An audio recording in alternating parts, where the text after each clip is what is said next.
Good evening, Shuffle Bus Nation. What is up? It's your boy Jesse here tonight, solo. What's up, everybody? Good to see you all in chat. Got a bunch of people here. We got Billy Bad Aim and Carl Testa here. Alan is here. Thank you, everybody, for coming and joining me today on stream. Neil is out of pocket today, so just going to have me. We're going to break down the Origins deck results from both the sealed event and the story event, and then we'll see if we can pick up a game or two within the community. So we'll just kind of see how that all shakes out here tonight. But yeah, long story short, Neil is gone tonight, so you just get me. Anyways, I hope you all had a good weekend. Super excited to be talking some SolForge tonight with you all, and I can't wait to kind of unpack these Origin results. So we should dive into that. Just a little bit of news. Neil and I are coming to Gen Con.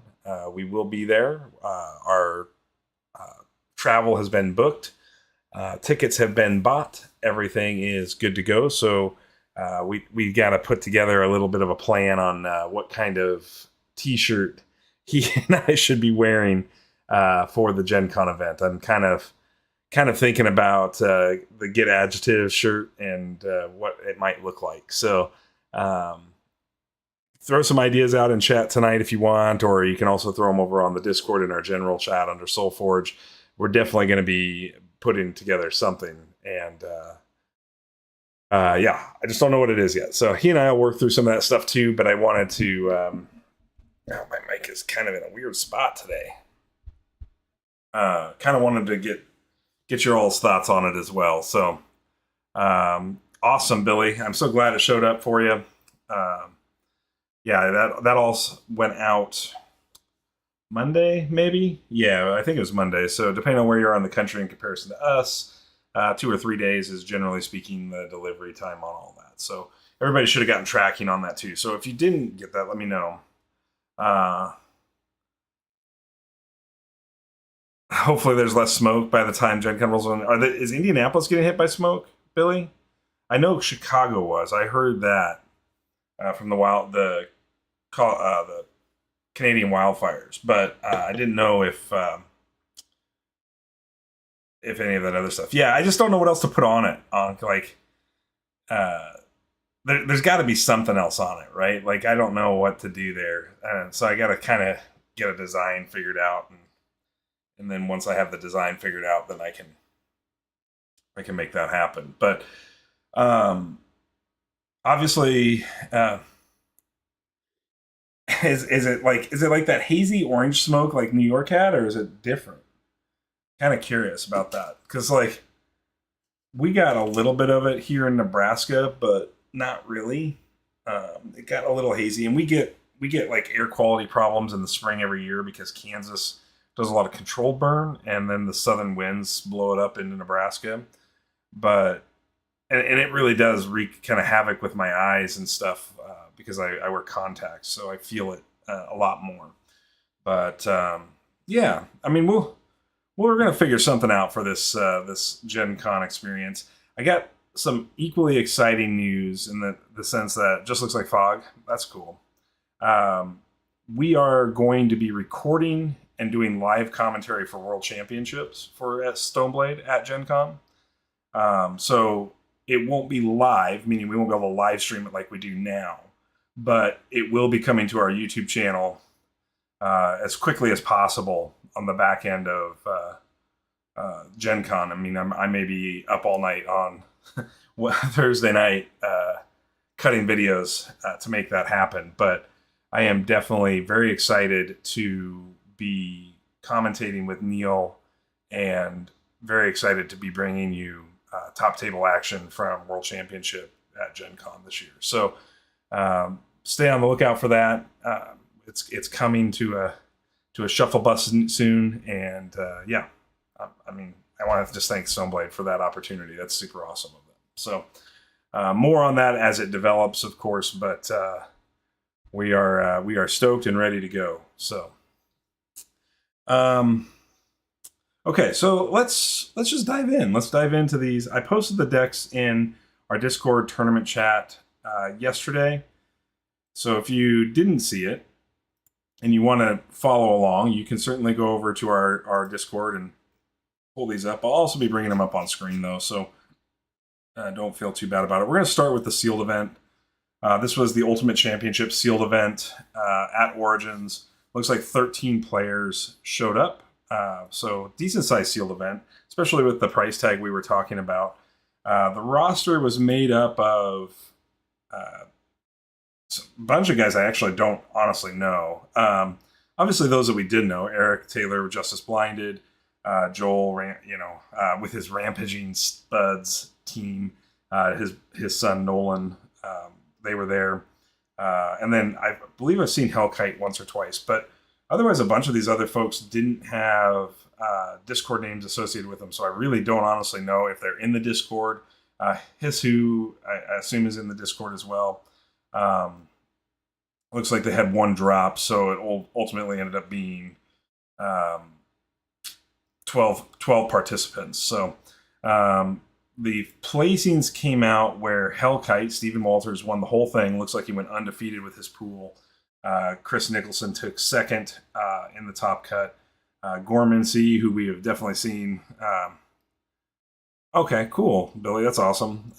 Gorman, who's been a Shuffle Bus participant before, taking third. Joel taking fourth. Stephen Kells, who is obviously a local to Billy Bad Aim, and then Dan Caitlin, and then Brendan Walters and Nolan Hampton running out the top 8.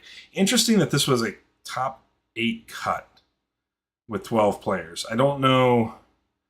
Is that the rules on that? I'm gonna check that now because I'm interested. Support.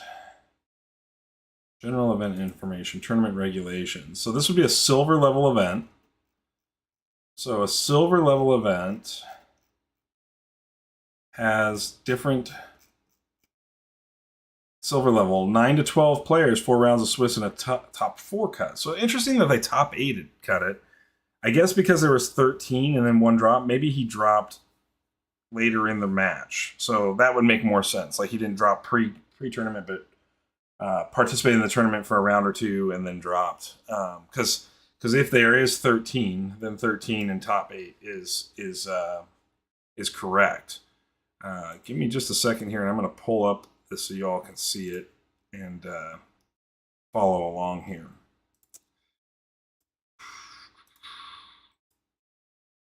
Okay. All right, there we go. So, Justin, I'm actually referring specifically to the sealed event. We'll talk about that in just the storyline event. So if you've got any news on that, let me know. Specifically on the storyline stuff, because I really did not see a lot of chatter about it post-event, unfortunately. All right, so kind of real quick, obviously, Hellkite's the list we're going to take a look at first. Stephen Walters here. Or is it Stephen Kells? Where? Stephen Walters, okay. So this is the deck that ended up going first place in sealed. And we have a... you mean sealed? Okay. You have a green-purple deck here. Looks like this is a set 2. This is the first... Oh, yeah, because it's set 2 sealed. Man, this green half has got some stuff on it. Just right off the bat, Uterodon Mauler, great sealed card, I think, in general. Decent body, stats, gives buffs to other creatures. You've got the opportunity to replace energy into a +4 attack and aggressive breakthrough. But the all-star in sealed is definitely the Utera Charger. I don't know which Forgeborn he used. So he had Spirit Bomb, which gives +4 life to a creature and a creature adjacent to it. Spell Surge. So the adjacency matters thing here. Then Shapeshift. On the Oro side. On the Nyx side, he's got Soul Rip, Dark Summoning, an endless death. Yeah, I don't know which one you would pick there. Did anybody know? Anybody know? Did he play the Knicks or did he play the Oros? Very curious on that. I think the Oros might be better in sealed, but he does have a Runescarred Pit. Let's see. What else does he have that makes minions that would be all right for the Soul Rip? Camouflage Banshee is fine. Vile Geist is The Ardent Butcher is okay. Pretty big boy. Arden's pretty big on level 2. 20 stats at level 2 is pretty good. And then 25 stats is just okay. Yeah, I mean, I like the Butcher. Keeper of the Dam, 5/4. Destroy any creatures to play minus zombie minion that lane. I mean, it's okay. Sarazal's the Night aspect. This is where you're going to get the Exalt. And then creatures in this lane have Stealth. And then Sarazal level 3.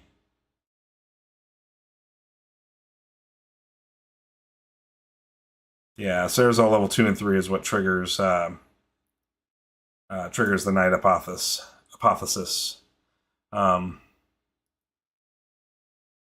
I mean, of the two that he's got there, I think the Oros is better than the Knicks, personally.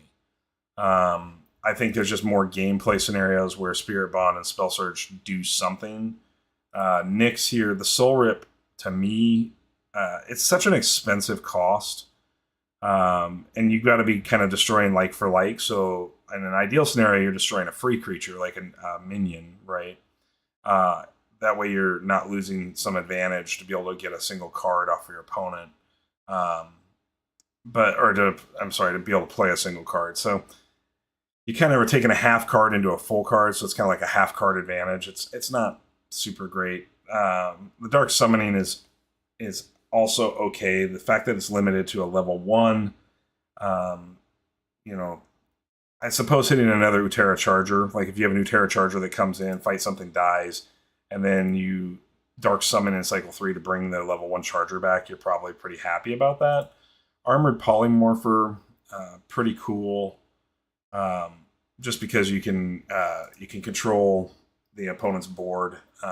Although I do think Soul Rip, yeah, I just think the Oros is probably more beneficial in most game scenarios than the Knicks. But I could be wrong. Maybe the Knicks got a lot of value here. The purple half, I think the keys obviously are is the Evil Lab is pretty good. Yeah, I mean, I get the Dark Summoning's probably the best part of the Knicks there. The Blight School Bomb, very good card here. Spirit Synergies. He's got decent Spirit Synergies, 3 spirits. So, I mean, you might get Blight School Bomb to trigger. Probably most of the time not. The Varnish pack is okay. There's not a ton of accessible minions here. The Slayer is not going to do that. Slayer, situationally good. Lotus, I've played with Lotus a few times. It's okay.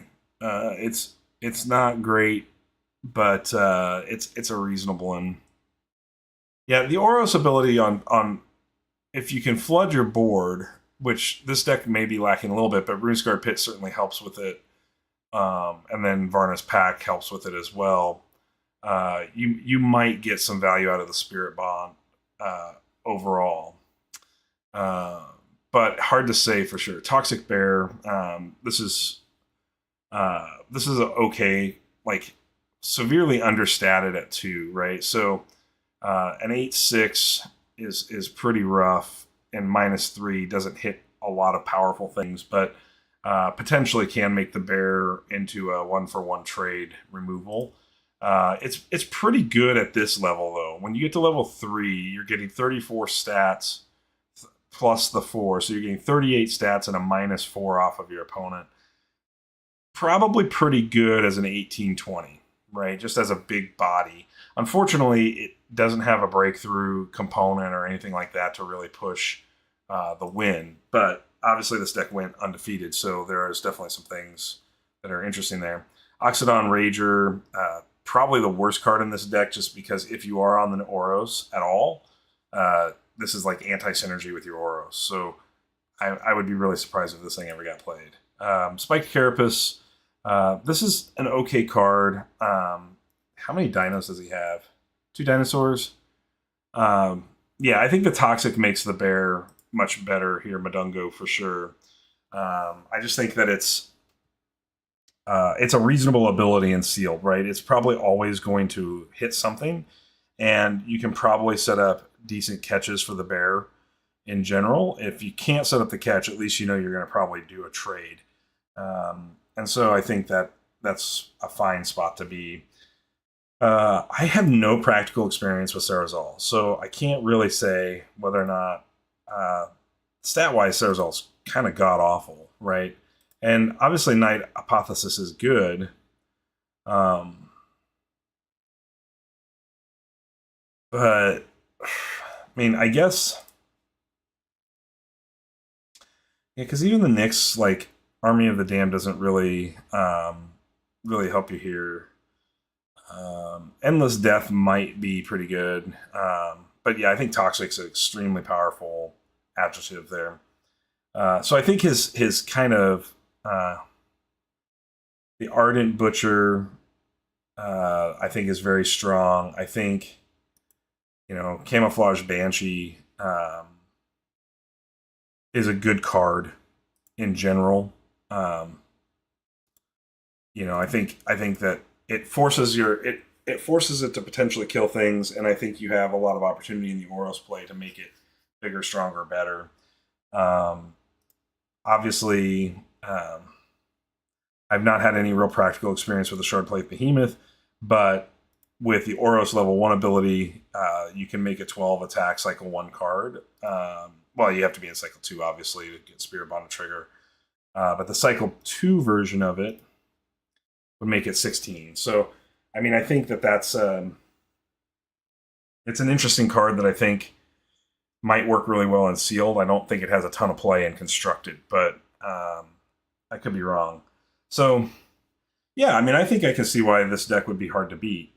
Just in general, there's reasonably good cards. What I would call 2 or 3 staple cards in each color here.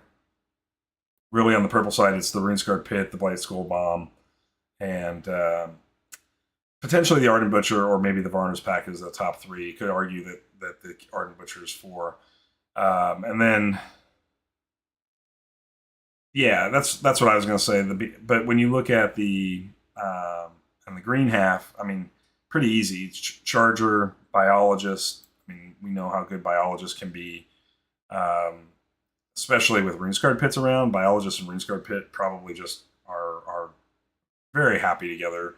And then Behemoth is okay, but I would say that the next best card in this is the Toxic Bear, and then new Pterodon Mauler. So, yeah, I mean, congratulations to Stephen Walters Hellkite for going undefeated with this deck, because I think it certainly looks the part. So if we look at pairings for the final round, it was up against Chris Nicholson. So this would be your second level deck here. And where's Chris? Here he is. Chris went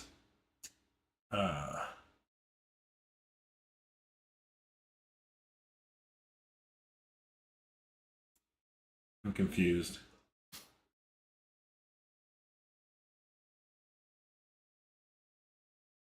I don't understand how that reads. Okay, sorry. I was just curious if you could see anything from there. So we had a finals of blue-green again here, purple-green. I'm sorry. Okay, so Redact, a Betrayer Redact here, kind of nice. That looks pretty good.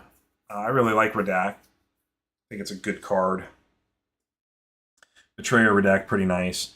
Let's take a look at the Forgeborns here. So he's got a Nova. Nova's Dominion's very good. Gain 3 life for each creature you have in play. His bounty, okay. Nova's Might is give your creatures +5/+5. That's a pretty good suite of abilities here. The Nyx has Endless Death. At cycle 2, that's kind of fun and good. Play a creature from your discard pile for free. Dark Summon, Dark Ritual. Yeah, let's see what we have access to. Obviously, Wolfstar Djinn. I am in love with Wolfstar Djinn from set 2. I think this card is so good, and I think it can be very, very powerful in the right Mantis Forge Seal style deck. So obviously, in order to do that, you have to have a Betrayer one, and we'll get to that in a little bit. Yes, it does. Yes, it does. So we got a Bramble Axe Warrior here at the end of the deck cycle, give us +6 attack. I am not a big fan of these cards because you have to draw them in the right time to make them worth it, and I just never seem to. I think it's too hard to set up and make good. Obviously, huge stats on the level 3 version, but I mean, yeah, you make a 25/25 at the end of this thing if you can make this trigger. That's pretty cool. Talasan, we all know, love, or hate. I'm not sure I'm as high on Talasan as I used to be. The Carnivorous Tarot. This is your Kindred, right? So when you gain life, give this +2/+2. So obviously, this is just like a bonkers good card for this deck that has the Redact, has I don't think you don't get any life on Vine Lash, has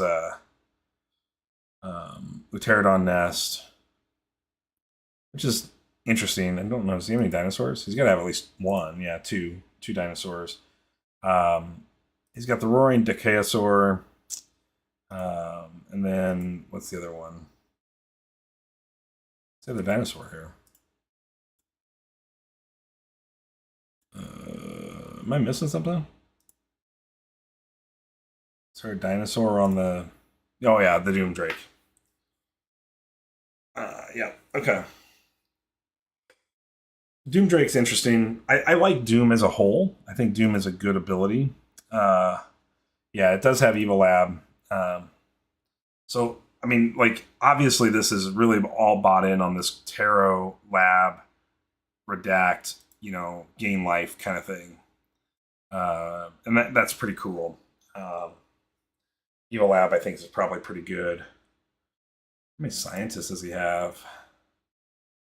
Just the one scientist. So he's not going to get a lot of value off the lab on the second side. So this is literally just deal 3, gain 3. I don't know if that's good enough as a card, but it's probably good enough when you've got a Kindred type creature in the Carnivorous.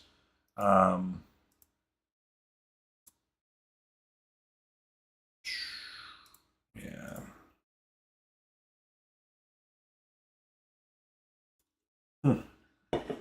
Okay, Vampire Geist also triggers the Carnivorous Tarot. That's pretty good. Fiend is obviously just a sticky creature. Coldheart Brute. Pretty cool here. Just in general, you get the opportunity to make a minion pretty easily. So that gives the Brute a little bit of value, but I'm not... Yeah, the lab is helpful for Coldheart for sure. We got a Camouflage Walker. I like this ability on Walker. I think it's a nice ability. Plague Spewer here. Probably a tough play, right? If you end up in a color mirror. And then another Keeper of the Damned here.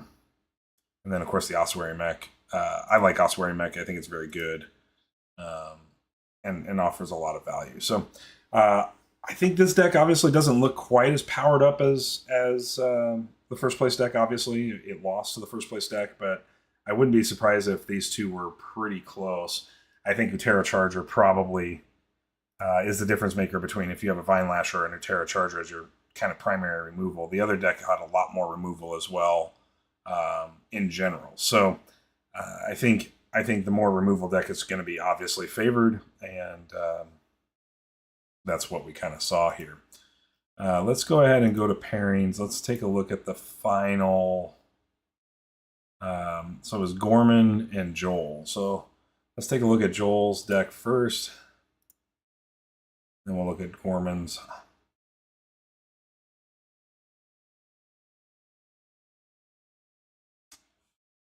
Joel.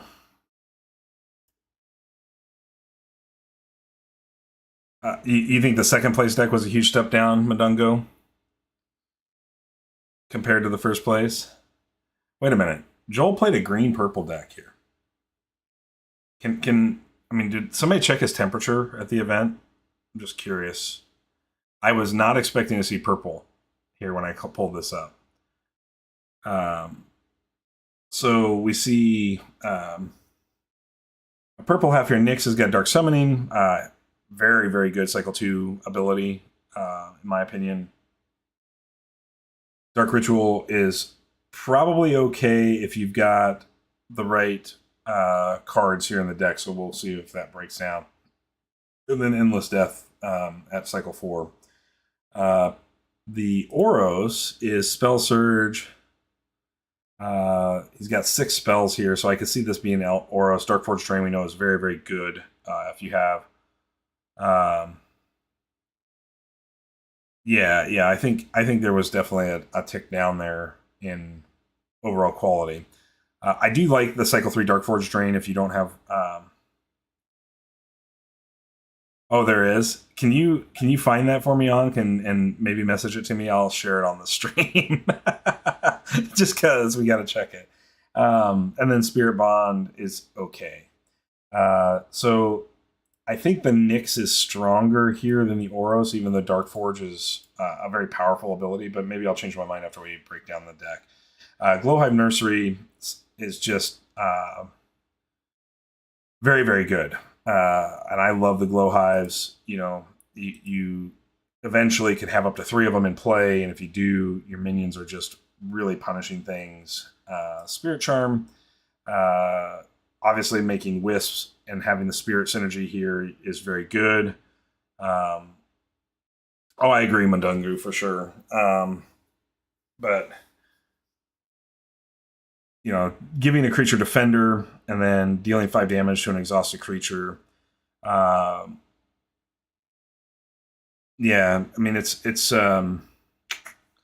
I think the Spirit Charm's a good card here. Savage Oath is okay. How many warriors does he have? He's not really heavy on the warrior clan, so kind of a dead card. Group Meal, making zombies, obviously very good. The Evil Lab, we've talked about this a couple of times. Does he have a bunch of scientists? He does not. So 1 scientist, so Evil Lab's kind of just a deal 3, gain 3.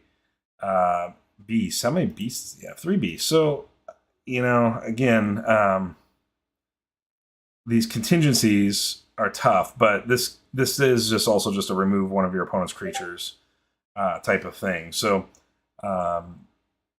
reasonably good enough spell here. Obviously, Ardent Shambler, good defensive stats. That's exactly what you want on Shamblers. The ability to make them kind of sticky. Obviously, level 1 is very bad, but level 2 you're statted up, and level 3 you're statted up. The Howling Geist is interesting in the sense that it's kind of weird in its stats overall. So not a big fan of this. Hibernating Demon, obviously Demon just being a good card. Hibernating, giving it big toughness in general is very nice. Lyrium can be very good, can be hit or miss here. Obviously the level 3 version of her is extremely powerful. Another Keeper of the Dam. That's 3 Keeper of the Dams in top 4. That's pretty wild. And then Vile Revenant. The play effect on Vile Revenant is really tough to make just a 7/5, a 10/7, and a 14/11. Stat-wise, I'm not sure I'd play that. And of course, Ossuary Mech is very good. Yeah, that's kind of what I see with the Shambler is more so involved with the things like uh, where you have to destroy a creature you control for something. So yeah, the purple elf is at best a B tier to me. The Reveler, I think, is pretty good when you get 6 spells. You're probably going to find that to be either the average or below average. 6 spells is probably the average in a sealed environment. Every deck's probably got 6, so Reveler not really punishing an opponent, but 6/6. A 6/6 is just a good body, and an 8/8 is kind of bad, and a 6/7 is obviously extremely bad at level 3. But obviously, you get kind of some advantage there on the spells. The Shardplate Behemoth, again, we're back to another Pterodon Mauler. Talked a little bit about that. The Megathid is it's okay, right? Like, this is okay. It's not. I mean, at least you've got 6 exalts you can play, but you can only play up to 5, and you would want the Megatha to come down. Megatha to come down before you play any other stuff. So, kind of a lot of work to make that work. The Slayer we've talked about. Decasaur, okay. Torgmine Guardian is okay. Like, these are just a bunch of like okay cards. None of them are like super exciting to me or doing anything that really puts the deck in a place that I think gives it a shot at being a top tier performer. Obviously, it made top 4, so there's enough play here to get through a field. But you like the Megatha? I can't say I played the card, so I can't say for sure that I like it. But maybe it's better than I'm giving it credit for.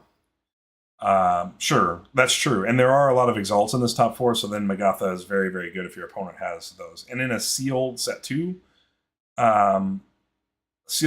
probably it's a pretty good card. I think when you get into constructed, it loses a lot of steam outside of the sealed environment. So, cool. Okay. So then the last one was Gorman. Gorman came in. Is this green purple? Oh, it's not. We got a green red. Hey, we had at least one non-green purple in the top 4.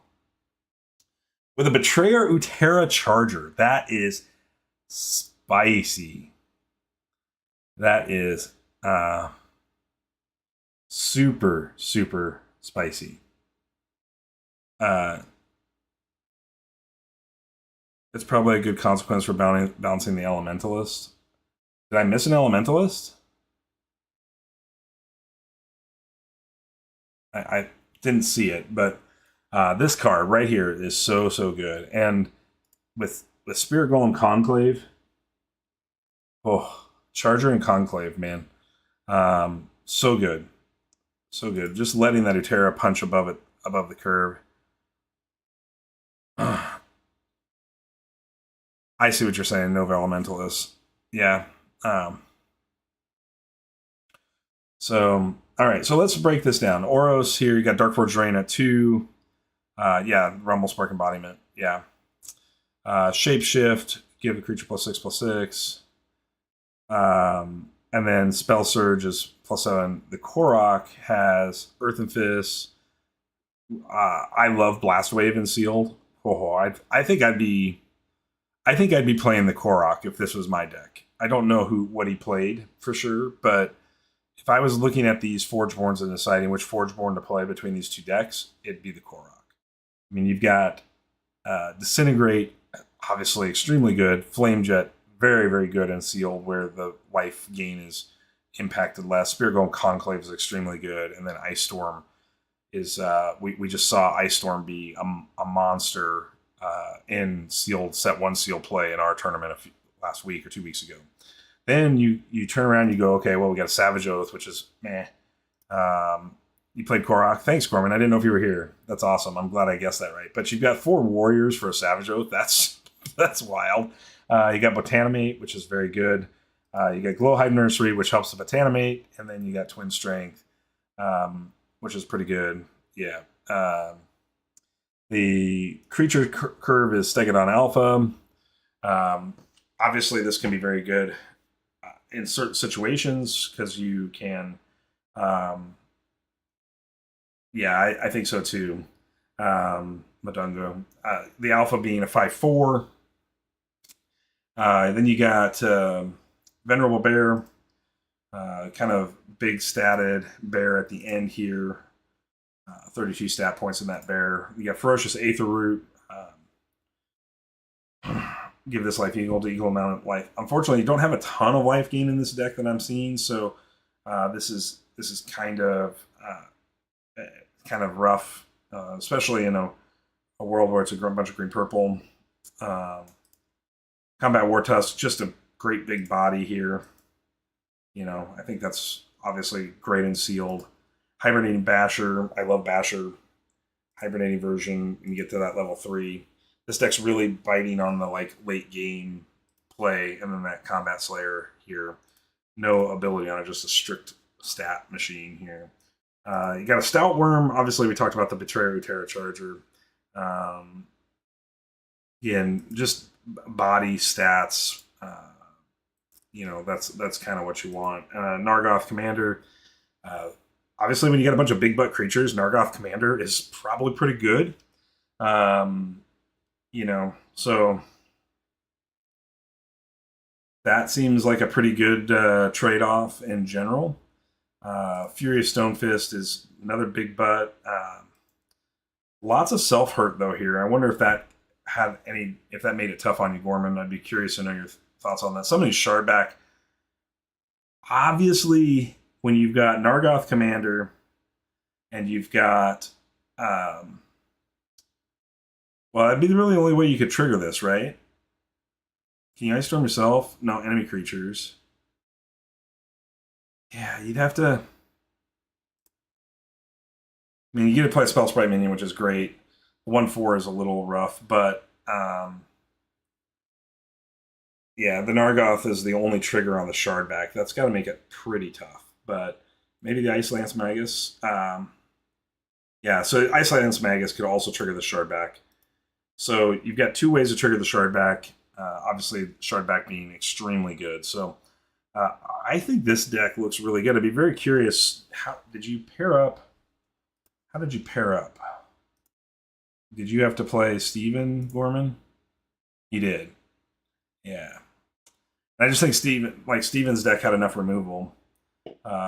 It just had a lot of ways. I'd be very curious. Was that a close game, Gorman? Can you comment on that in the chat if you're still here? I wonder how close that game was to being a win in your favor, because I think your deck, to me, looks like the second best deck of the four. And just subject to a seeding, having to play the quote-unquote best. Yeah, somebody makes it a completely great card. I agree. Was that a close match, Gorman?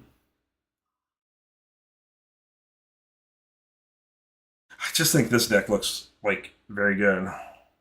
Went all the way to cycle 4, turn 2. Okay, so I mean, it had to be pretty close at the end then, I would imagine.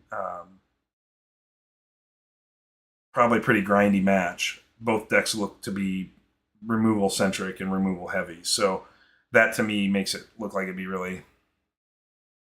Oh, that's a pretty good way to finish you off, right? Big biologist with Runescarred Pit. That's a pretty good way to end the game. And that would be the only thing I would say looking at this deck is you lack sort of a way to push through if he just clogs lanes. But yeah, cool. These are some really neat decks. I think these top 4 decks are pretty neat, and I think it shows a lot of the power that's ingrained into just a booster for the purposes of just having fun and playing. And obviously, in the right hands, they can do some really powerful things. Let's see if we can find that picture of Joel. I think Ankh sent it to me. How am I going to do that? Open in browser. There we go. All right, everybody. We have our proof. Joel played purple in a SolForge tournament. He made a sign. He posed with his son Nolan there. So cool. I love that. I'm glad somebody posted that. I did not see that over on the Fifth Cycle Discord. So that's awesome. Congratulations to everybody that played in the tournament and everybody that did well. It's exciting to see Sealed have a place in the tournament structure. Let's move on to the storyline event really fast. Now I don't know what happened in the storyline event, so like I can't tell you like, oh, here's how things impacted the day, right? So this was there were 9 players for out of 64. Interesting that was a smaller turnout for the storyline event than the sealed event. I would have assumed. Oh, I got another picture that came in. Apparently, Joel is trying to hide that he was playing purple in the tournament here. I'm actually kind of surprised by that. Can anybody that was at Origins talk to me about like what kind of happened on the storyline event? I would have really assumed cheaper entry, easier to play. It is a silver event, I guess, but kind of strange. So 9 players. You got mostly the same people. There is Kika Thumper, who was not in the sealed event, and Paul McKelvey and Michael Hoffmonster, also not in the sealed event. I don't remember seeing those 2 names in the sealed event. So placing wise, Gorman ended up pulling out the win here.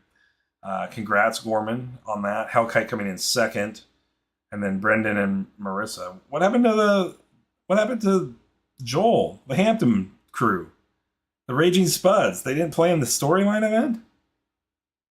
I'm so disappointed in Joel right now. What the heck, Joel? You go all the way out there? I don't know, the 23rd. What was that? 23rd would have been Friday, right? Yeah. Right? Doesn't it say Friday on this thing? 23rd at 3 p.m. So it was on Friday.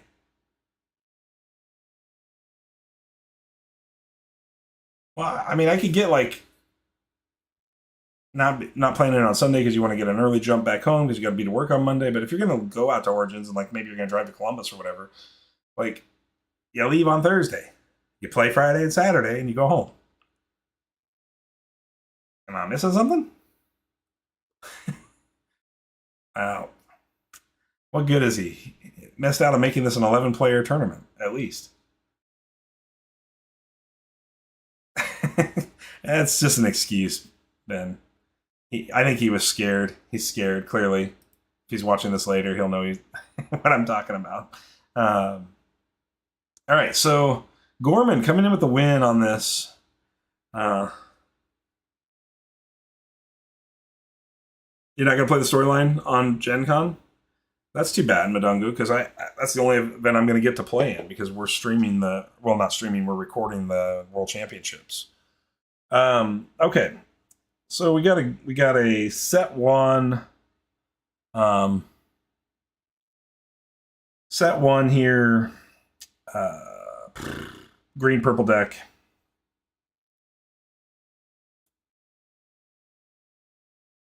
Probably on the Knicks. I don't know. Did this was you brought this deck, right, Gorman?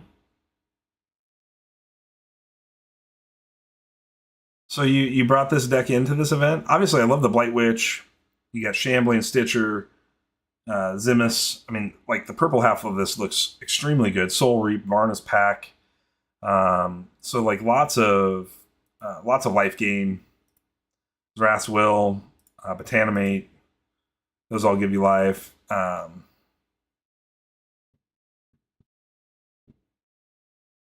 then you've got Armored Bear, cool. Everflow Eidolon. Glowhive Siren, obviously, just very, very good. Hibernating Wartusk. You played the Knicks? Oh, you played Nova. Okay.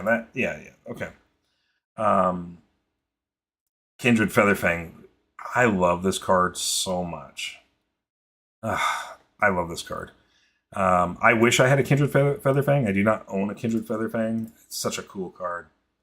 Um, Especially with this suite of stuff that makes life for you between the Shambling Patron, which, oh, by the way, I thought the Feather Thing was a beast. Never mind. The Patron does not, but you have 5 beasts here. So the Patron has lots of value, and it's Shambling, which is even better. You get Soothing Druid, which is just more gain life. Your Featherfang just had to be a monster in this game. Swamp Moss Lurker, obviously very good, and then Biologist. This deck looks extremely good.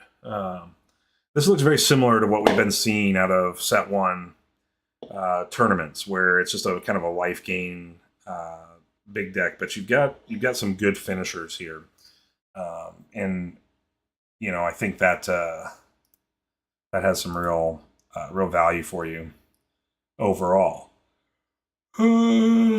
Excuse me. I love Botanimate so much.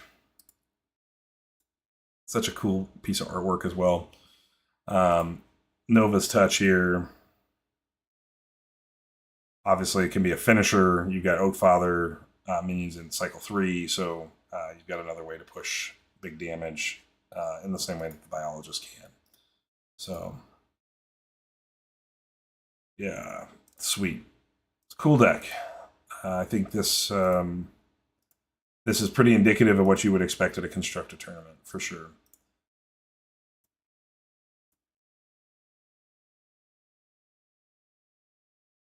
Cutthroat Apparition. The double deploy is nice there. Lets you pick if there is value in one or the other. Camouflage Demon is obviously extremely good. And Blight Witch is just Blight Witch. That's awesome. Okay. So then the second place deck was Stephen Kells again. Or Hellkite, Stephen Walters. Sorry. And he brought a mixed deck, set 1, set 2. We got a Furious Shard back here. Nice. Okay, so you got a Nova, Nova's Might, Nova's Wrath, Nova's Touch. Or you can go Sunder with some of the Swarm, Stimbolt, and Gale Surge. Set 2 Sunder doesn't look to be as good to me. Do you know, Gorman, did he play the Nova or did he play the Sunder? I would assume it's the Nova, but the Sunder with 7 spells might be pretty good.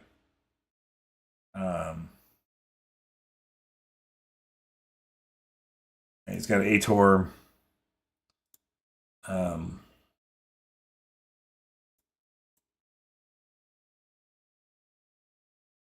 I'd be very curious to know how that worked out. Thundercrush Field's obviously extremely good. Like, just very, very good. Elementalist Ritual. What has he got? How many elementals does he have? It doesn't say. Ator? Nope. Fleet Adept? Nope. Ice Crusher? Nope.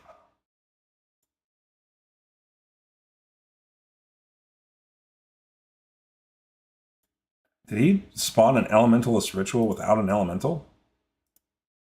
I guess the only elementals he can make... another mage. How many mages? 4 mages. Okay. So Ardent Master can make the Spell Sprite, which would trigger Elementalist Ritual. You have... where is it?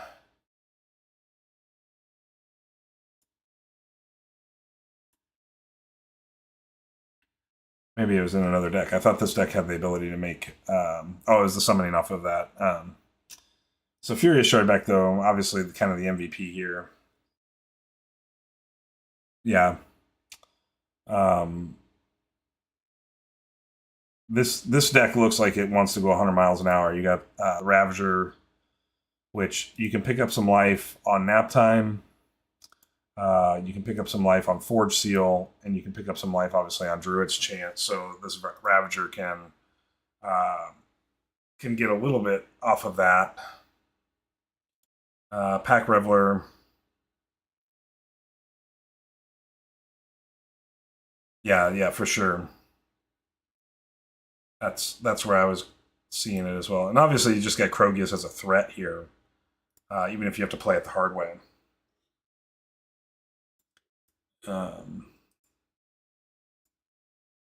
I would say that Ravager, Biologist, and Pack Reveler are best creatures on the green side. Krogius, I don't think is the best creature, but I think can do some good things. I think that your Forge Seal with Nova's Might is probably very good combined into Nova's Wrath. Um, I think probably better than the Sunder, but I don't know. I mean, with Elementalist Ritual, like Forge Sealing the Summon the Swarm or Forge Sealing the Stimbolt might be better. I really don't know. I'd be very curious. I mean, those would be ones you'd have to play multiple games to probably figure out which way you want that to go. But that's what it kind of looks like to me. Um, okay. And then the pairings, third and fourth place decks.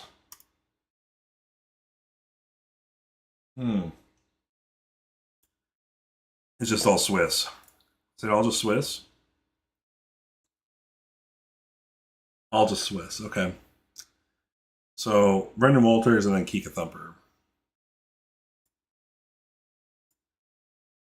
Marissa McConnell. Marissa comes in with a purple red split here. The Adept came out for free all 3 cycles, so yeah, I would definitely say he was on the Sunder there. Nixir, Dark Summoning, Army of the Damned, and Raising Dead. These are pretty good Nyx abilities here. But this Sunder's got some good abilities too. Some of the Swarm, Frost Blast. This card, that ability, Frost Blast at cycle 3, has got to be pretty good. And then Gale Surge, give your creatures +4 attack this turn. They get mobility 3 is just meh. But you've got a 4-mage deck here. Dark Heart on the purple side with Nova Elementalist, so you do have the Rumblespark Embodiment trigger going on here. Betrayer Runescar Pit in this deck on top of that. So not only do you get Nova, you get a Betrayer Runescar, you get a Flame Jet, Lightning Charge, and the Fireheart Idol. Like, do you know how good? Like, Fireheart Idol is so good, especially when you've got like a Rumblespark Embodiment. Yeah, I would assume the Sunder is the best here for sure. This deck looks unreal. Windspark Elemental is meh, but Rageborn Eruptor is very good, especially when you've got Runescar Pits and Fireheart Idols, and then your opponent could potentially be on Exalts, although we haven't seen a ton of that in constructed play. Blitz Invocus seems very good when you got what? She's got 8 spells. Man. Thundersoar and the Heartseeker. Like, this red half is unbelievable. Yeah, yeah. I mean, it's really good, really really good.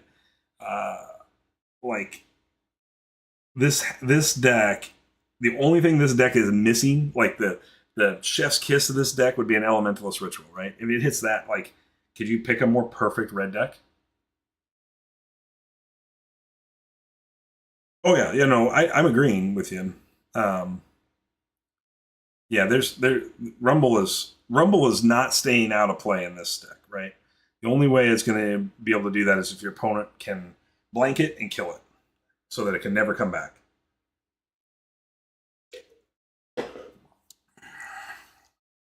Obviously, the purple half is less good. Dreadbolt being a good removal. Scientists are pretty light, so I don't really like the Ghastly here too much.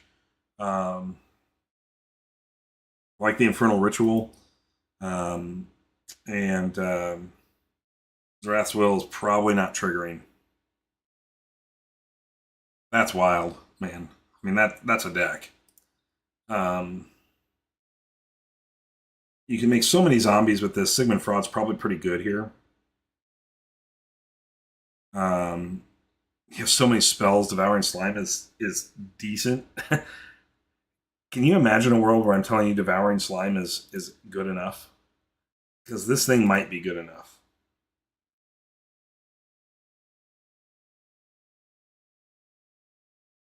Is that what you did, Gorman? You got to play her deck.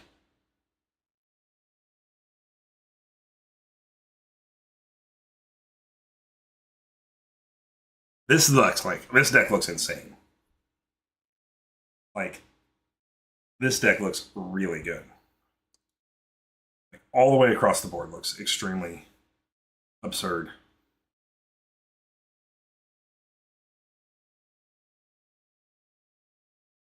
Wow. Okay. Well, sorry you didn't win with it, but cool deck, Martha. If you're watching this later, I love that.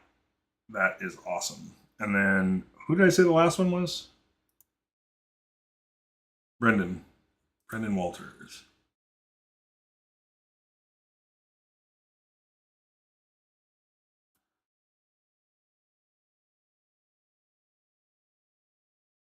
Yeah, for sure. Um, okay, so another purple red burnout with Flame Sculptor Seal.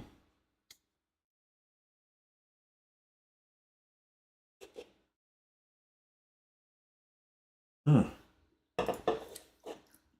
Army of the Damned, Dark Summoning, and Soul Rip. Guessing that he played the Korok here. Um, you got Nova here. You got Nova with Vampiric. So that and the Dark Heart. So you've got a couple of ways to trigger the Nova. Thunderstar, Herald of Fury. Obviously, I love Herald of Fury with Thunderstorm. It's very good. Vyric's Embrace and Varna's Pack. I'm not a big fan of Grave Pack, but it's obviously can be very good. Dissonant Siphon, Grave Pack being a way to answer opposing Novas, right? Like if they make the Rumble Spark embodiment, you can destroy their embodiment by destroying one of your creatures, which is probably a okay trade. Dissonant Siphon is very good. And Circe's Call is obviously at level 3 is extremely insane, especially when you've got 7 spells in the deck, plus technically the Soulbind. But Hematophagic Creeper.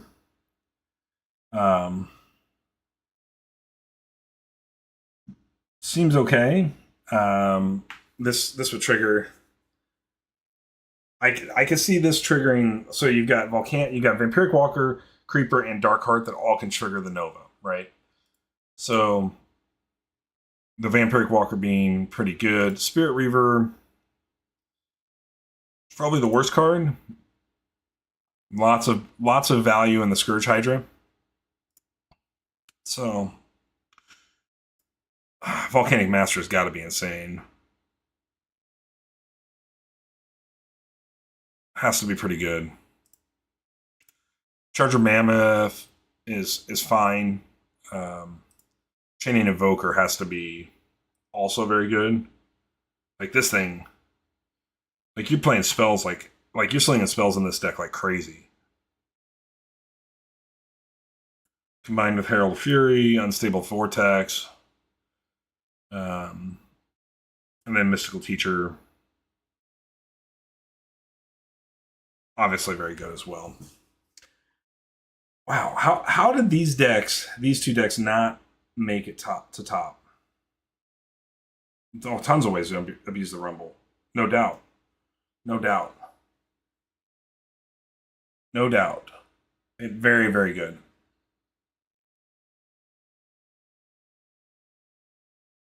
I feel like these last two decks, really honestly,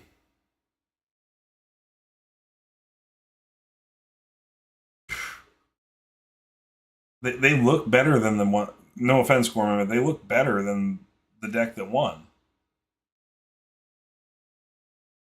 Are they just because they're too all in on Rumble Spark? Is that still the consensus we're seeing?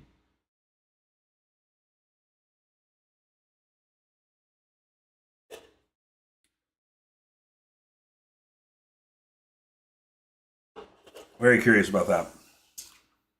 Okay.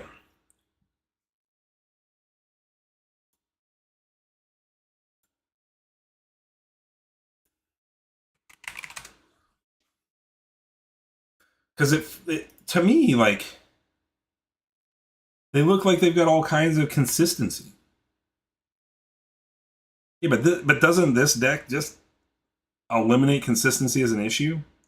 I mean, isn't Darkheart still just good, right? Regardless of, like, when you have free ways to play spells at every corner of your um at every corner of it, like, Burnout seems extremely good.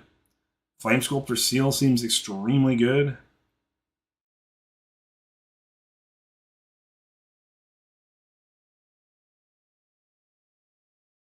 Um, I mean, and obviously player skill could be a part of that for sure, right? Like, I'm not, I don't, I'm assuming, I'm making the assumption in this conversation that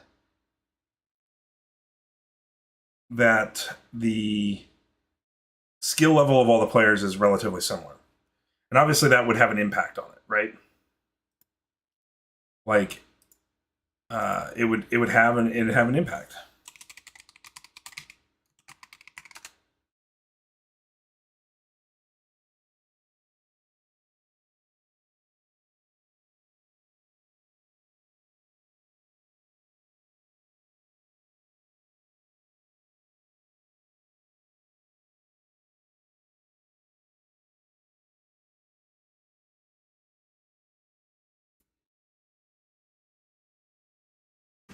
Okay.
Did I get Nolan's deck? I did, Gorman. That's what I'm going to show y'all.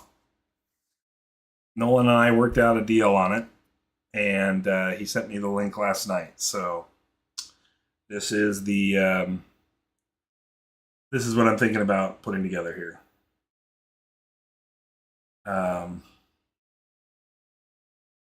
We got a 7 spell deck with Sorcerer, Stout Butcher, Ardent Reaper, Ossuary Mech, Grimgod Harvester, Wolfstar Jin, Betrayer, Commanding Stitcher, Darkshaper's Ritual, Dreadbolt, Runescarred Pit.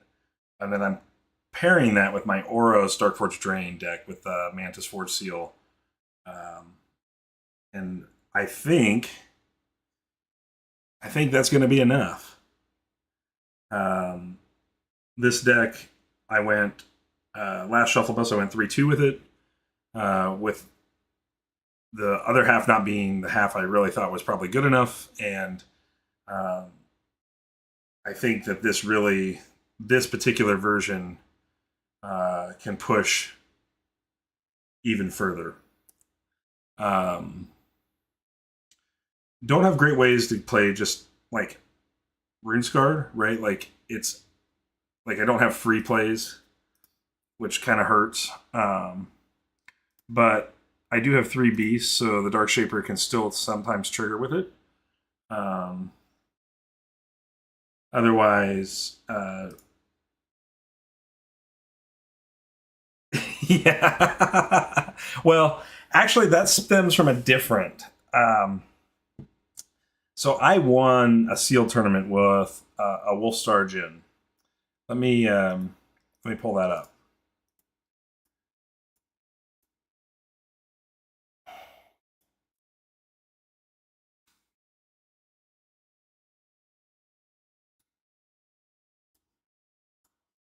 I think I have it.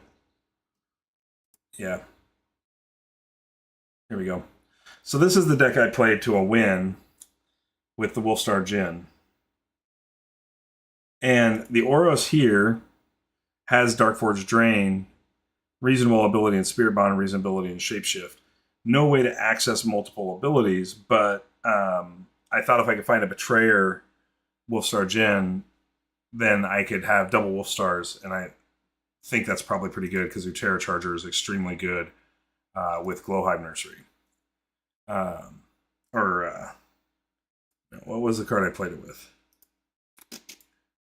I played it with Oros or Ironbeard, and then no, did I play Oros? What did I do?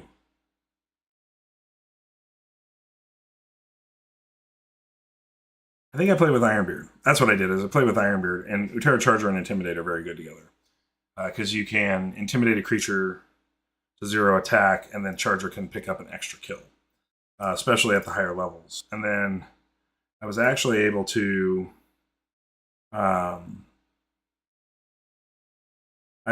play it on top of the Mech Mark with the Regia to make its health even larger. So in many cases, my level 2 Charger was dealing 7 damage, to 2 creatures and still surviving, which is obviously extremely good. But Wolfstar Gin turned out to be kind of an MVP in that scenario. And so I went, okay, well, I want to find a Betrayer Wolfstar. I'm very curious about how many Betrayer Wolfstars are found now.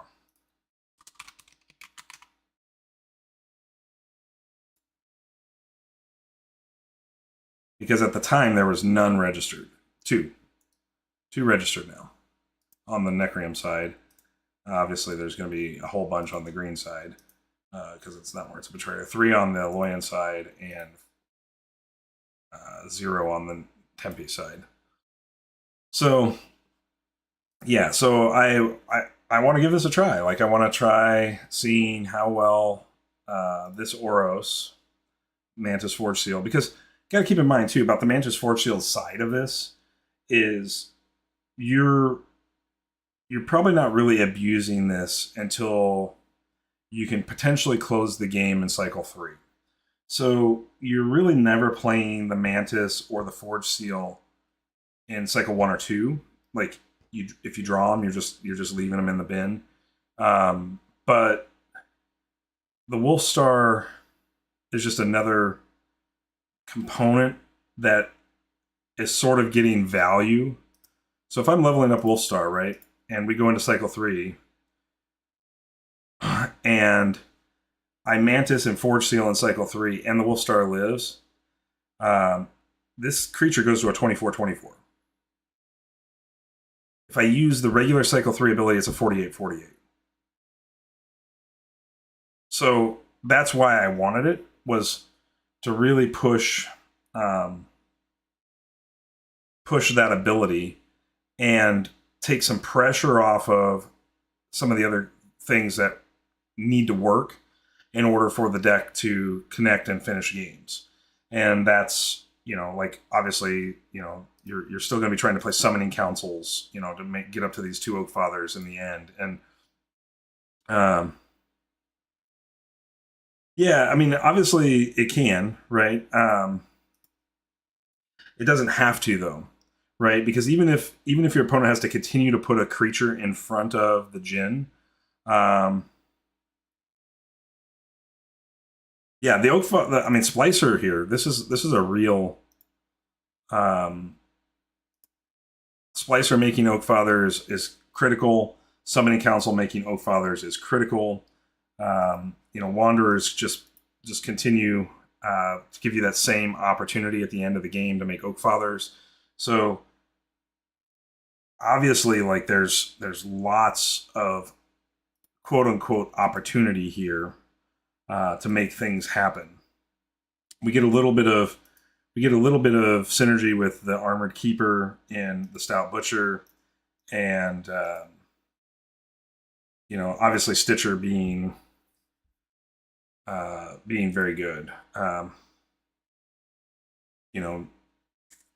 What you're going to bring back out of that, who knows? I mean, but being able to recur Cycle 1 Mantis also has very, very good power as well. So, yeah, I mean, that's it's kind of the best of both worlds, I think. But I don't know how it's going to play. I think it's good. That's what I think. Okay, let's go see if we can find an LFG.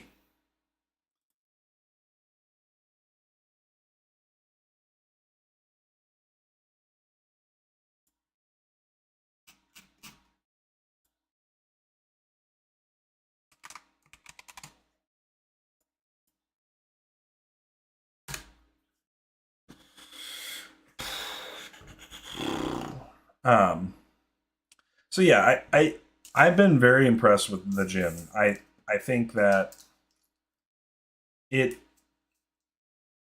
another threat that it's sort of just you're doing what you want to be doing anyways, right? Like you're doing exactly what you want to do in that scenario.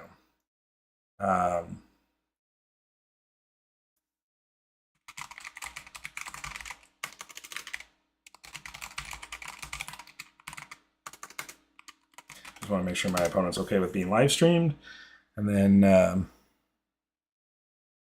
go from there.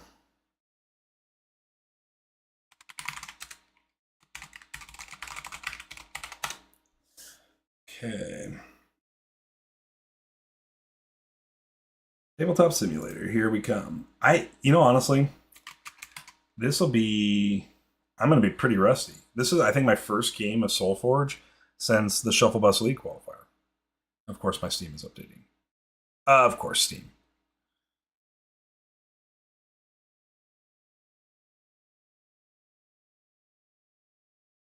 Come on.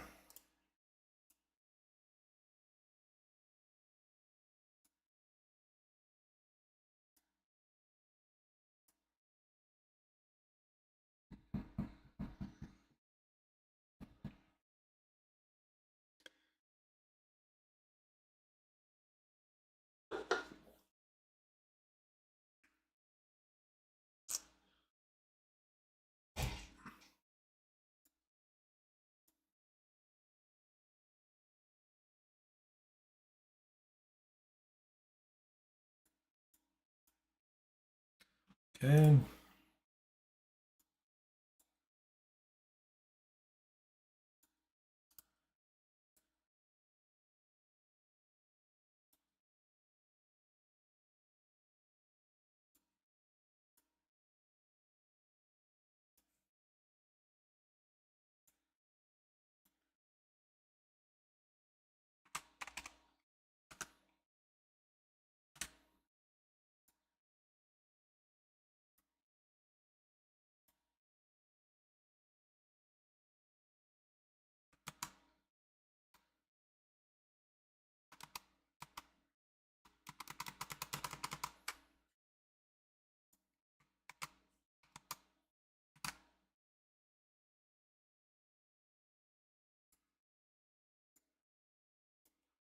Martin Luther King bar, huh? Okay.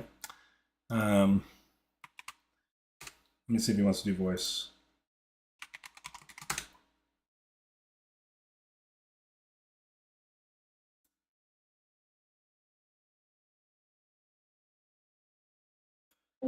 Hey, how's it going, man? Good about yourself. Oh, 1 second. I gotta put on my headphones. Sorry. There we go. Good to go now. Thanks for coming on. Yeah. No record found. Let me try this again.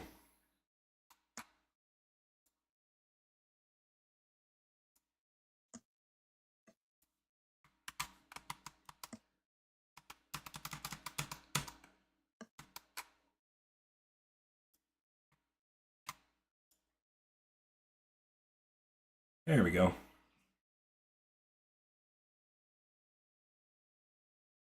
I will change the screen here. All right. Thanks, Gorman. Appreciate you. Okay. We ready to start the game? Sure. Yep.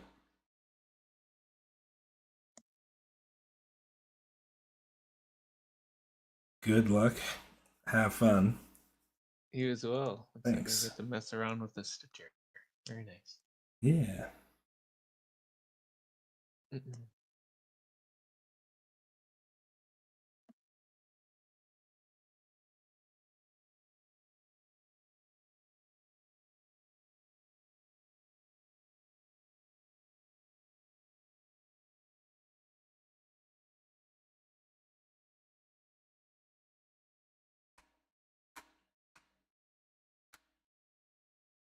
Okay, so I guess I'm starting us here.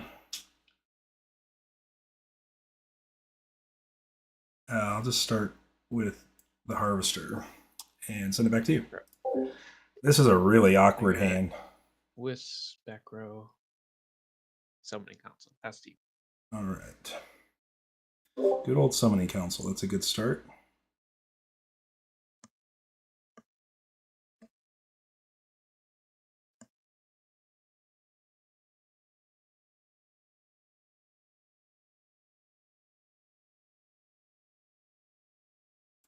Do a Darkshaper's Ritual.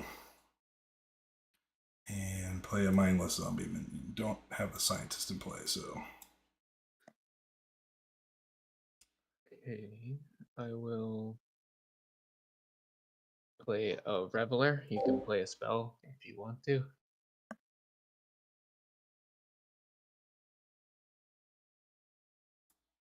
We're getting bad lag. I show the stream is solid.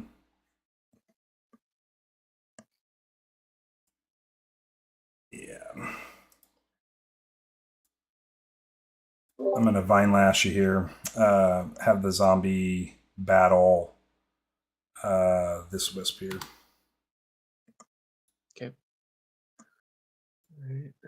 Mine is a forward seal, so I'll gain 3 for spirit. Okay. And I'll do the 4 damage from life drain to that. Gain 4 more. Okay. And that's it. And when your creature is destroyed, this gets +2. Okay. I think that'll do it.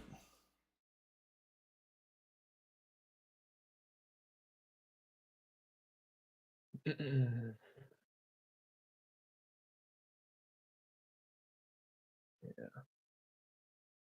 I'm gonna play a devouring.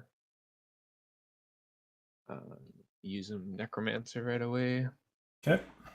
And upgrade infernal ritual past you. Okay.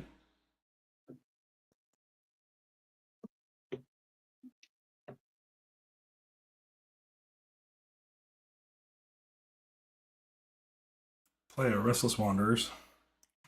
Activate, make a wisp minion over here. Okay. Yeah.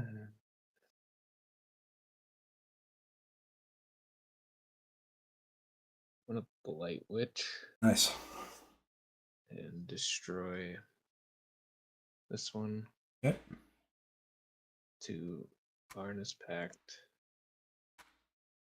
which -2/-2, and then the devouring is -1/-1. I'll just do -3/-3 against your wanderer there. Okay. And my zombie's going here. Sounds good. Okay.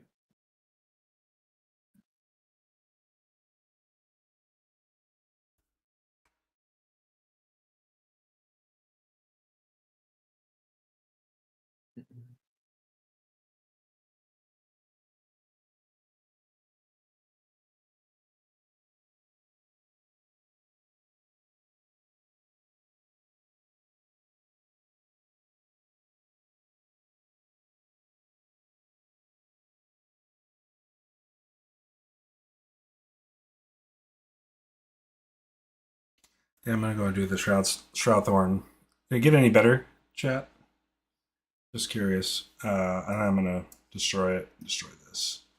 Make it Oak Father. And that will get Yep. 6.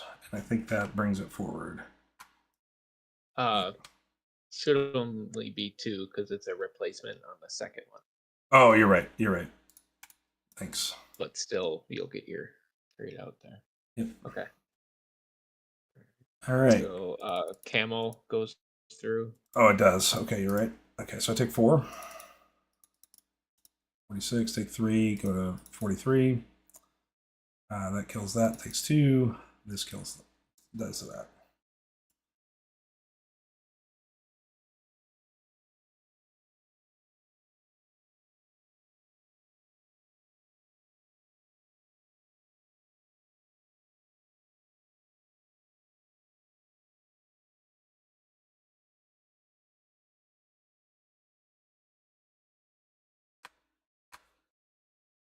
Let's Vermin the Blight Witch. Okay. Bummer.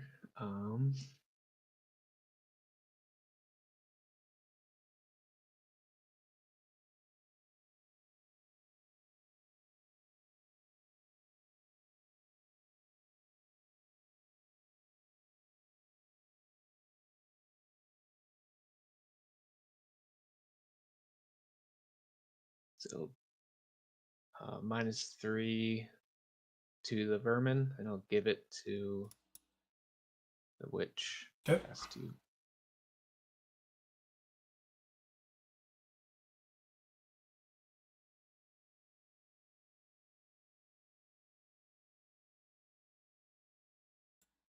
Raise Guard Pit. All right. I will Spite Maiden. Okay. Take the 5. And Feral Instinct to the Blight Witch. Okay. Some armor. All right, go combat. Yep. So I'll take 4. Okay, this takes 4. This dies, does 4. This gets a trigger. And then that does 6. So. I think that guy comes up post combat because combat is all. Yeah, that's. I'm just moving it up because it's. Oh, okay. I thought you meant. Yeah. You wanted another 6. I got you. No. Okay. No. 6 from the zombie into your guy. All right.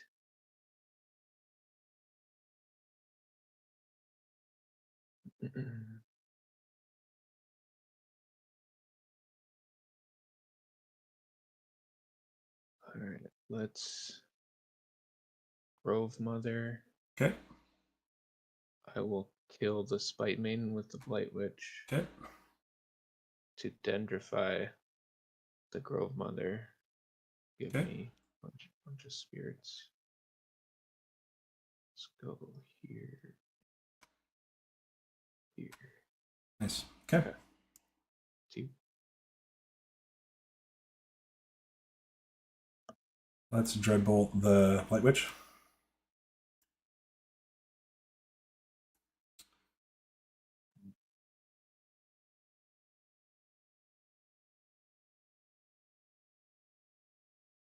Okay. What I might use my you got Dark Forge as well. Let's Forge Seal. Fine Lash would kill it. Sorry, talking out loud here. No, you're fine. Yeah. I'll take the 5 and do a lead the charge on the spike. 6. 2, 3, 4, 5. Okay. So I think based on that, I'm gonna Runescarred Pit. Life points, hopefully. I'm gonna Runescarred Pit into another zombie, a fresh zombie brute in both lanes.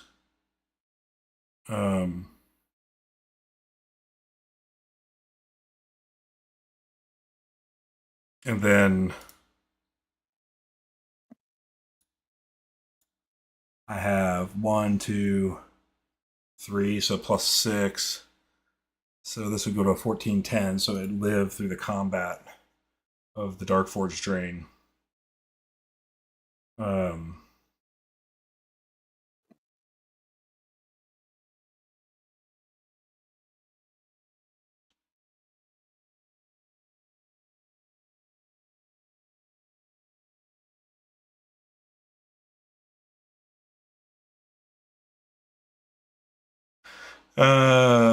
yeah, I think that's the plan. I think that's okay. Sorry, I was just working through my play here. Um,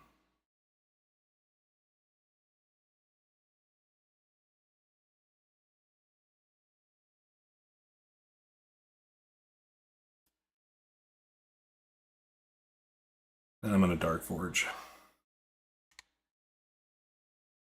And then I have 3 spells, so this is a plus 6 plus 6. So it's a 1410.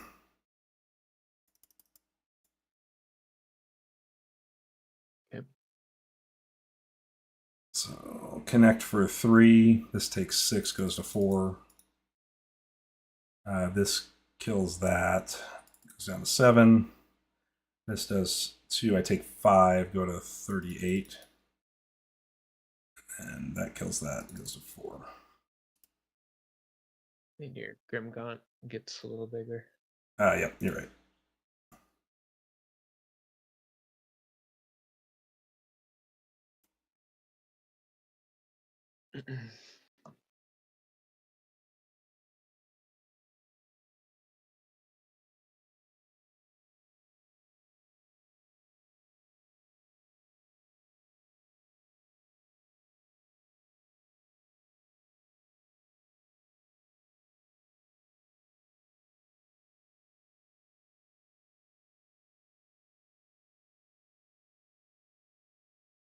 Let's do a summoning council. Make a wisp, make a wisp.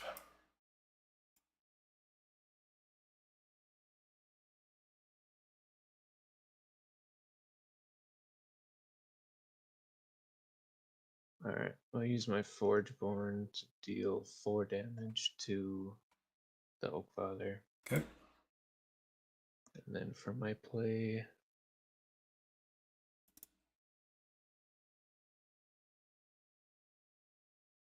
let's bring out the Devouring Necromancer. And I'll use them to upgrade Krogus and pass to you. Okay.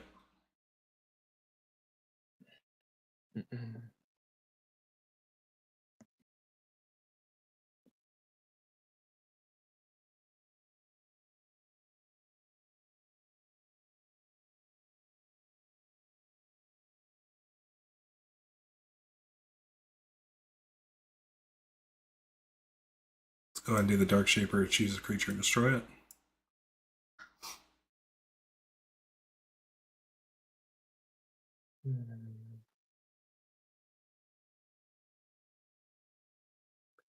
Okay. That's the play. Did it get any better, chat? The interesting thing is I'm not seeing any drop frames on my side, and it's playing really smooth, so I don't know. I don't like that card. You know you're gonna have a beast out. Dang.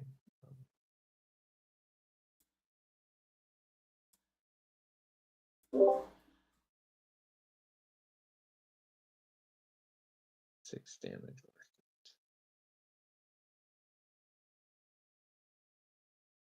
Yeah, we'll kill the Oakfather.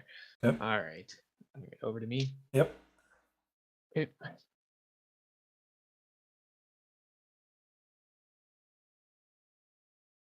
I will Summoning Council. Nice. The Devouring -2/-2 will hit your Brute there. Okay. And then my Oakfather will go here. Okay. And Wisp will go there. Okay. And it's -2 attack on that Brute as well. Okay. All right. Combat. So. Okay. Yep. took 4. Yep. Okay. Cool. Yep. Good deal.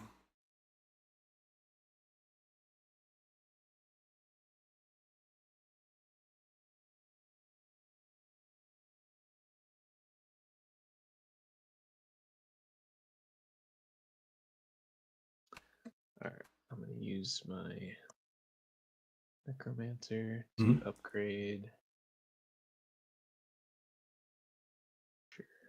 Krogius again. Okay. And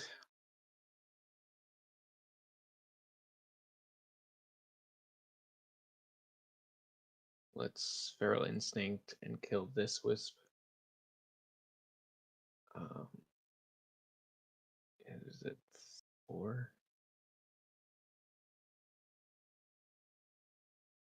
Okay, past you.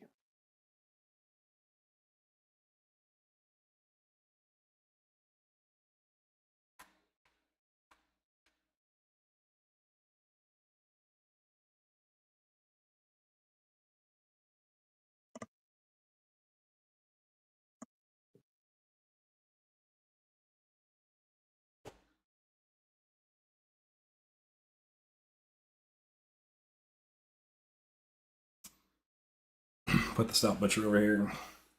Say go. Okay. I'll shut off his abilities with Vermin.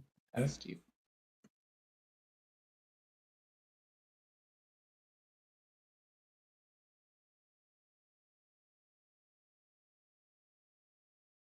Yeah, Restless Wanderer.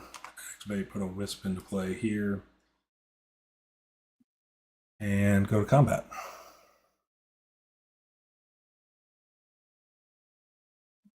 So this guy takes 2. Kills the Wisp.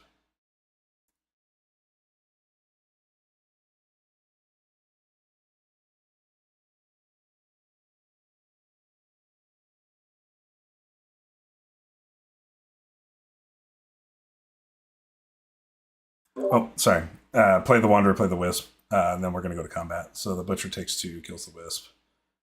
Nothing happens with the Wanderer. This guy does 2 to your Vermin. This guy bounces on the armor. And then 5 from Breakthrough from the Necromancer. He had Breakthrough? Oh, yep, from the Feral Instinct. Feral Instinct. And then I get to play a card. I'm not really sure which one to do, but we'll go. All right. Okay. And then you get your Oak Father. Yes, I do.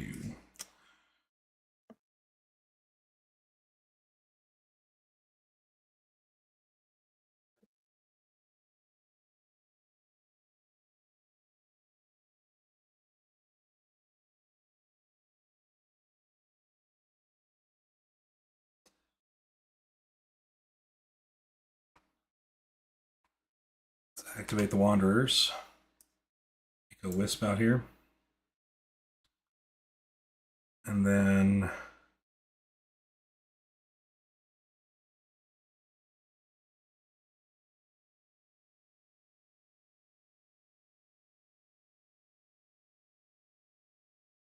let's play a Shroud Throne Splicer. Replace the Wisp with an Oak Father. Okay. All right. I will Spirit Reaver and Flame Spirits. Not Spirit Reaver. Yeah. He's a beast. Let's do Spirits. All right. And then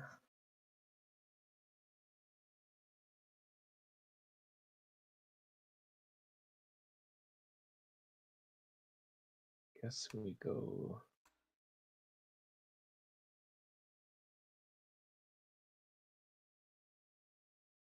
All right.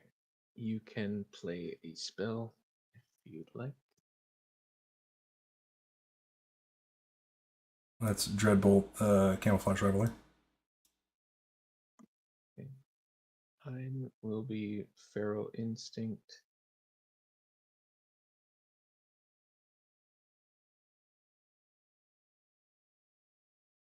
And then my -2/-2 will go to this Oak Father there.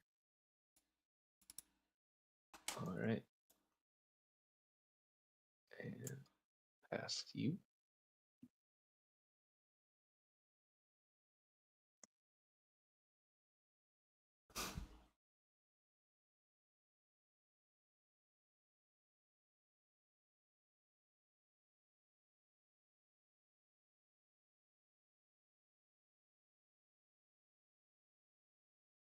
Place the Stout Butcher with a Wolfstar Djinn. And let's activate this. Give 2 creatures 8 armor.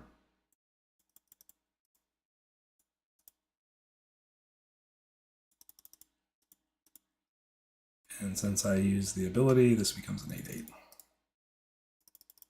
I should have given minus stats to that one. That was smart of me. Okay.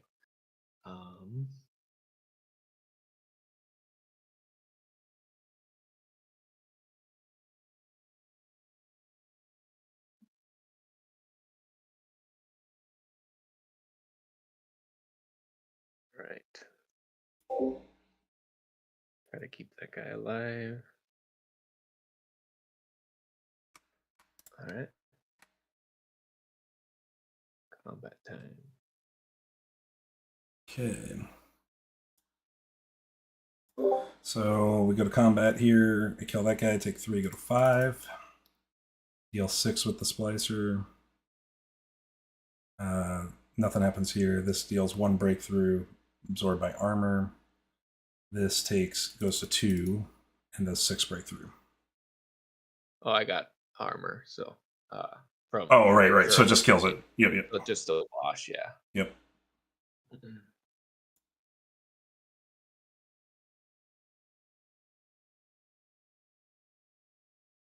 Okay.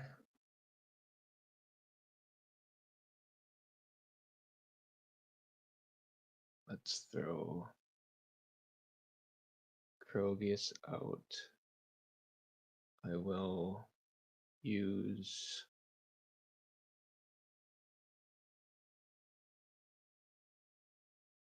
the Reveler Okay. to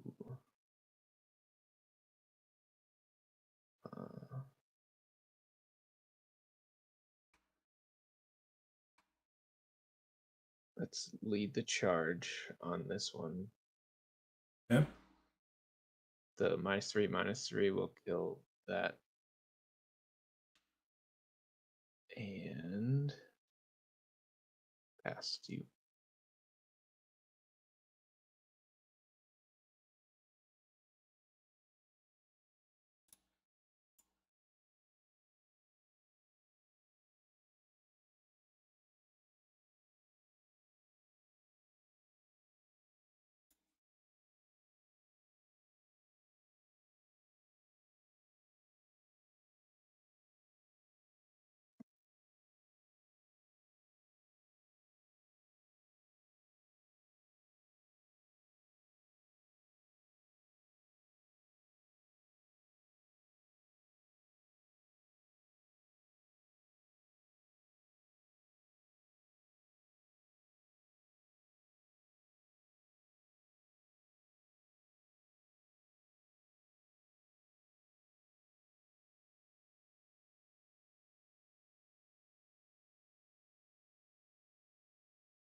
Mantis. Activate. So this guy's going to get +12/+12. So he's going to go up to an 18/17.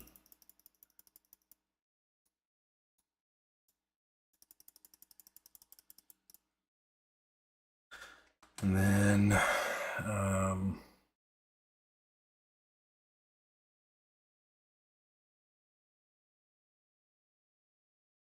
that's it. Okay.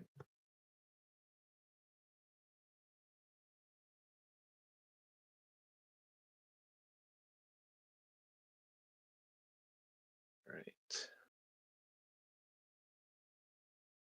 that as well.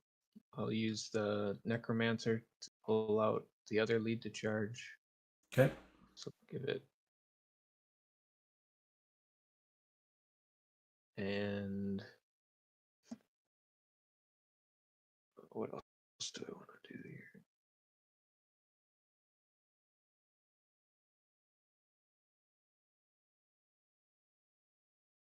I will pull out the Bite Maiden Okay. here. I will take the 5 Okay. to play. I suppose I should delegate the -3/-3 first. I'll -3/-3 the Hibernating Mantis from the lead to charge. Okay. Then this Toxic Spore. I'll Toxic Spore this Shroud Thinger, -6 health. And then the -3/-3 will go to that. And then for my actual play, I will do Leyline to turn off this breakthrough. Okay. And that's it.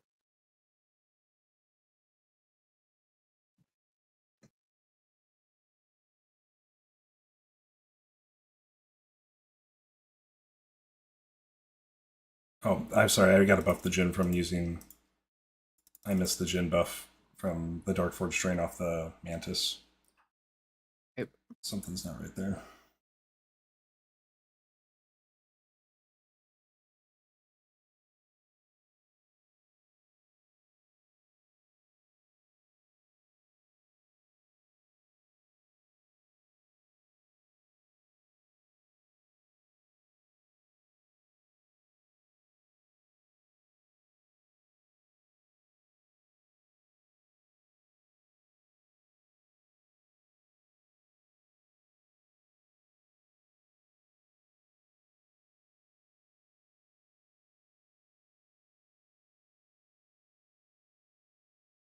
Well, we're going to activate here.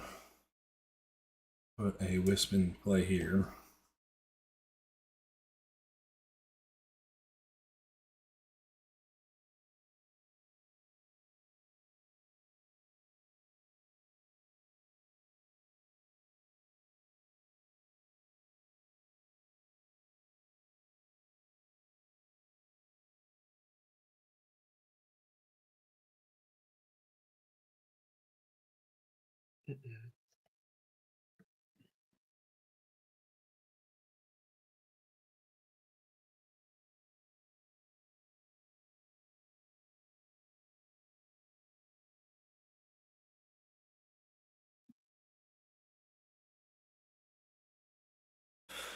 Oh.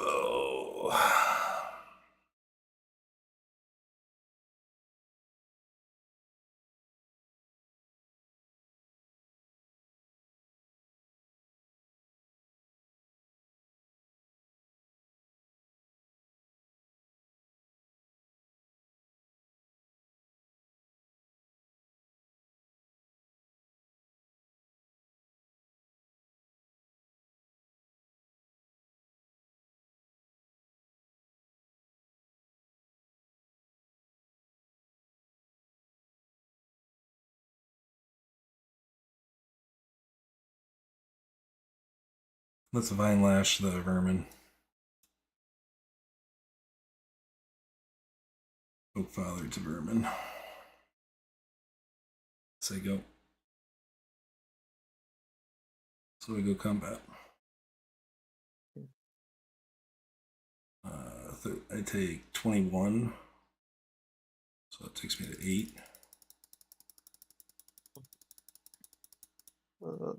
Take another 7, takes me to 1. Okay. This does, 15. And then 2 to that guy.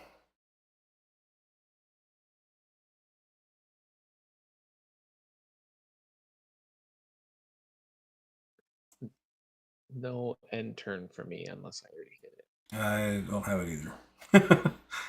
Might have to click the rewind once. Should pop up. I don't have that up. Let me see here. UI. I have it turned off because of the stream.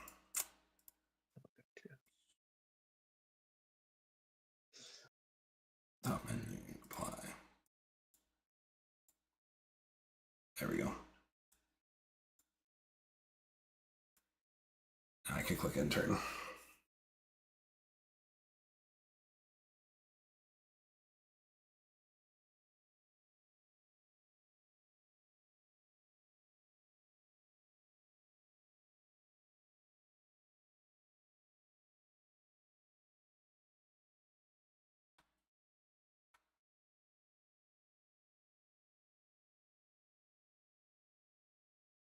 Whoa.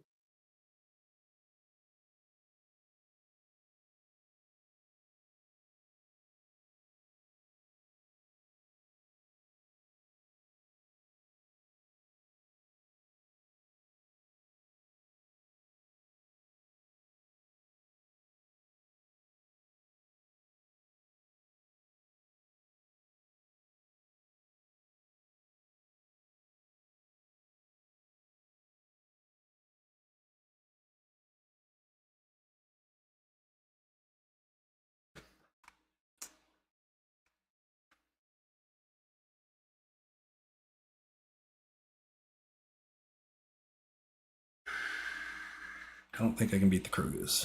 I think that's where we're at.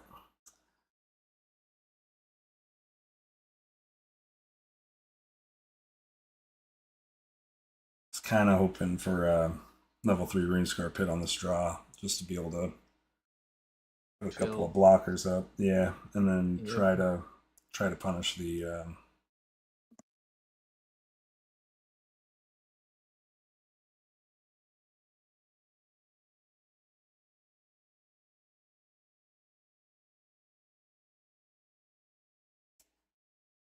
zombie brutes.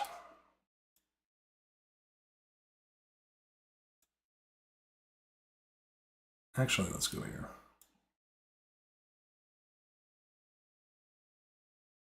Back to you. Oh, I thought the last version of Dark Shapers Ritual, like you could choose what the enemy. That's Blight Skull Bash or whatever the heck. Yeah. Okay, I got those two mixed up. I was worried about that card. That means I can get her before combat. So, Shambler, 1, 2, 3, 4, 5, because he's corrupt, and then my Necromancer will pull out Toxic Spores to kill my own guy. For the 1 tick of damage from the Shambler. Good. Good. That's it. Good game. Do you know Spell Surge, the Oros ability, Forgeborn ability?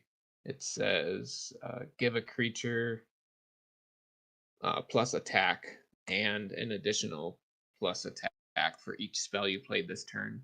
Do you know if that's 2 instances of increase attack for like something like a Thunder Crash Field, or is it all baked into one?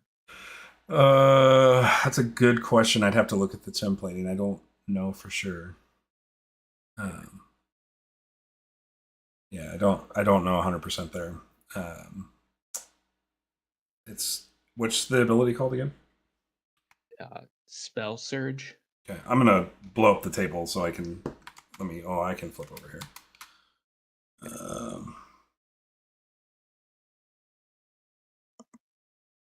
How am I gonna find that?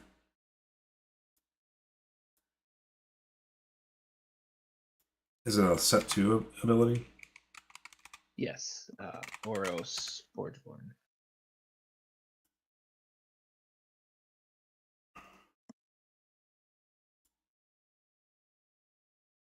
Maybe somebody on chat will know too. Here we go. Let me take a peek at it here.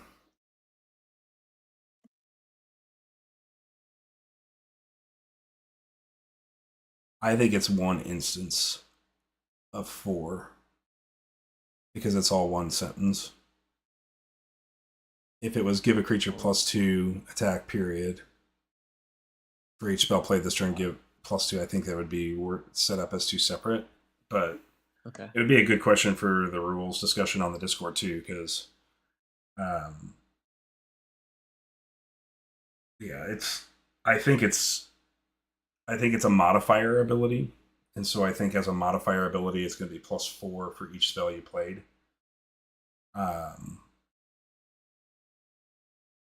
So like if you go spell or whatever, you would get +12 attack. Yep. But gotcha. Makes sense. Yeah, I think, but I could be wrong. Maybe somebody in chat will pipe up too and offer some insight on it. But yeah, I don't know. That's an interesting question because I don't know if we have any precedent for templating where it's, you know, whether a sentence structure is as a stack, you know what I mean, or if it's you know, if the clause "and" considers it a second ability, so it'd be two separate abilities on the stack, or if it's considered a replacement effect, and so it replaces the original modifier with the singular instance of the new modifier because the condition trigger was met. Oh, I don't know. 100% don't know, but I think 90 my thought process is like 96% that it's one set, it's one ability, you know what I mean? Yep. So well, that is a 100% chance